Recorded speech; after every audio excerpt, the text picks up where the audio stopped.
Vande Mataram, all the students. Today we will recite and understand the poem Ajamil and the Tigers by Arun Kolatkar. This poem, Ajamil and the Tigers, shows the corruption in our society. Ajamil represents a politician and the tigers here represents criminals. ये poem Ajamil and the tigers जो है वो समाज के अंदर व्याप्त कुरीतियों के बारे में है कि किस प्रकार समाज के अंदर अजामिल को बताया है एक पॉलिटिशियन के रूप में, राजनीति के रूप में, और राजनीति के अंदर जैसे क्रिमिनल्स का बोलबाला होता है तो वो बताया है टाइगर्स के द्वारा. The tiger people went to their king and said, we are starving, we have had nothing to eat, not a bite for 15 days and 16 nights. यहां पे जो है टाइगर पीपल जो बाघ हैं वो जाते हैं अपने राजा के पास में, यानी सारे बाघ अपने राजा जो उनका था बाघ उनके पास में जाता है, मुख्य बाघ जो था, और उनसे जाकर एक कंप्लेंट करते हैं, शिकायत करते हैं. शिकायत में ये कहते हैं कि हम भूखे हैं, स्टार्व कहते हैं भूखे रहने को, हमारे पास खाने को एक बाइट भी नहीं है, एक ग्रास भी नहीं है, और 15 दिन और 16 रातों से हमने कुछ भी नहीं खाया है. Ajamil has got a new sheep dog. वो जाकर कहते हैं कि अजामिल जो है, अजामिल एक शेफर्ड है, शेफर्ड मतलब गडरिया, तो ये जो अजामिल है गडरिया उसके पास में एक नया डॉग आया है जो भेड़ों की सुरक्षा करता है, तो हमारे को इसलिए कोई भी भोजन नहीं मिला है. यानी बाघ भेड़ों का शिकार नहीं कर पा रहे थे एक नए डॉग के कारण, जो किसके पास में था, अजामिल के पास में. He cramps our style and won't let us get within a mile of meat. ये जो डॉग है ये हमारे को रोक देता है. ये क्रैम्प्स जो है वर्ड, इसका मतलब है stops us from doing what we want. जो कुछ हम चाहते हैं वो कार्य करने से पहले ही रोकना, यानी हम शिकार करना चाहते हैं और ये डॉग पहले ही उसको रोक देता है. हमारी स्टाइल से हम जो चाहते हैं उसको, हमारी योजना को पहले ही वो भांप लेता है, और यहाँ तक कि हमारे भोजन की, मीट की 1 मील दूरी के अंदर ही हमारे को नहीं पहुंचने देता. ये दूर से उसको पहचान लेता है. That's shocking said the tiger king. जैसे ही उस राजा ने ये बात सुनी टाइगर किंग ने, उसने कहा ये बात तो शॉकिंग है, एक चौंका देने वाली बात है ये तो, कि एक कुत्ता बाघ को शिकार नहीं करने दे रहा है. Why didn't you come to see me before. इससे पहले तुम मेरे पास मिलने के लिए क्यों नहीं आए, ऐसी बात तो थी. Make preparations for a banquet. चलो तैयारियां करो. प्रिपरेशंस मतलब तैयारियां, किसके लिए, एक बैंक्वेट के लिए. बैंक्वेट मतलब ग्रैंड फीस्ट, एक विशाल या बड़ी दावत के लिए तैयारियां करो.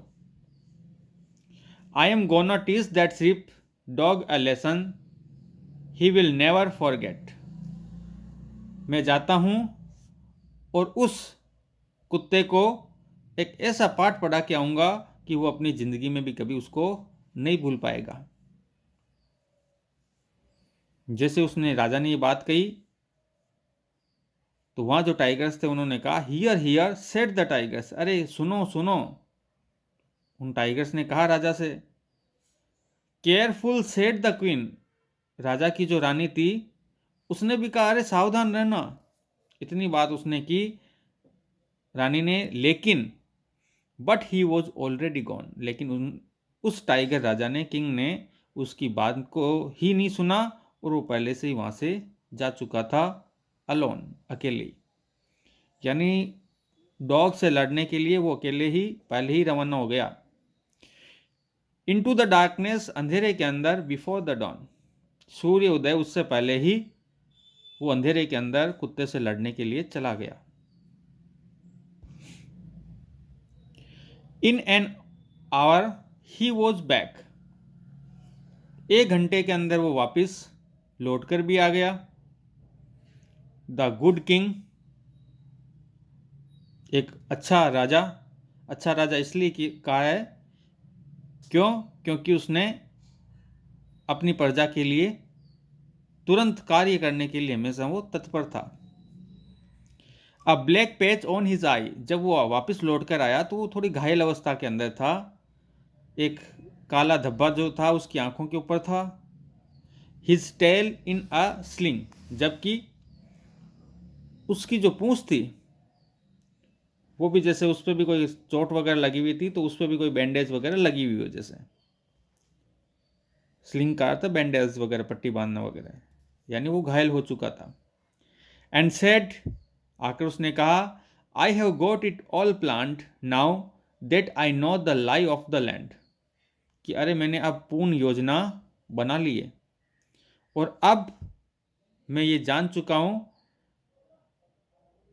The lie of the land. The lie of the land का मतलब है सिचुएशन, कि उस स्थान की परिस्थिति जो है उसको मैं पूर्ण रूप से जान चुका हूं और अच्छे से हमने योजनाएं बना ली है।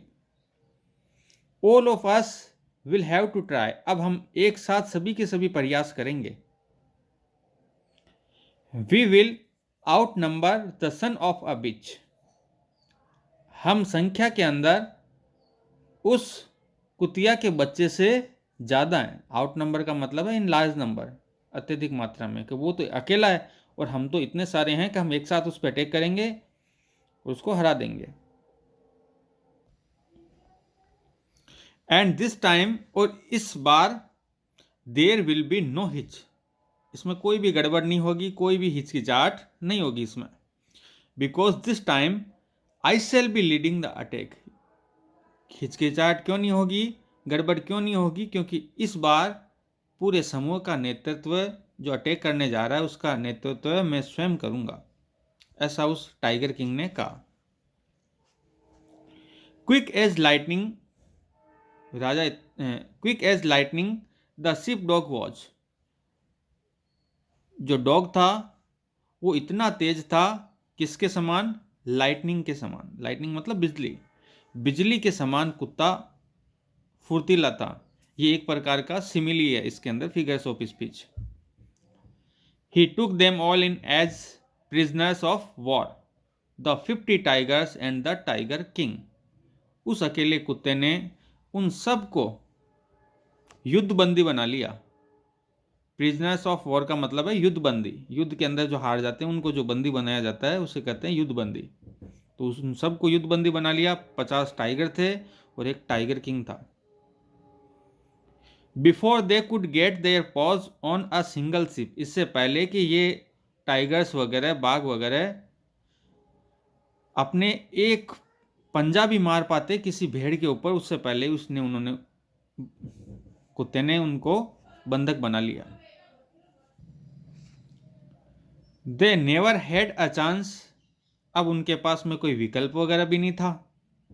The dog was in 50 places all at once, ये जो कुत्ता था डॉग, वो इस प्रकार लड़ा जैसे कि 51 प्लेसेस के ऊपर, 51 स्थानों के ऊपर एक साथ उसने जैसे युद्ध वगैरह एक साथ उसने किया हो, इतना फुर्तीला था वो।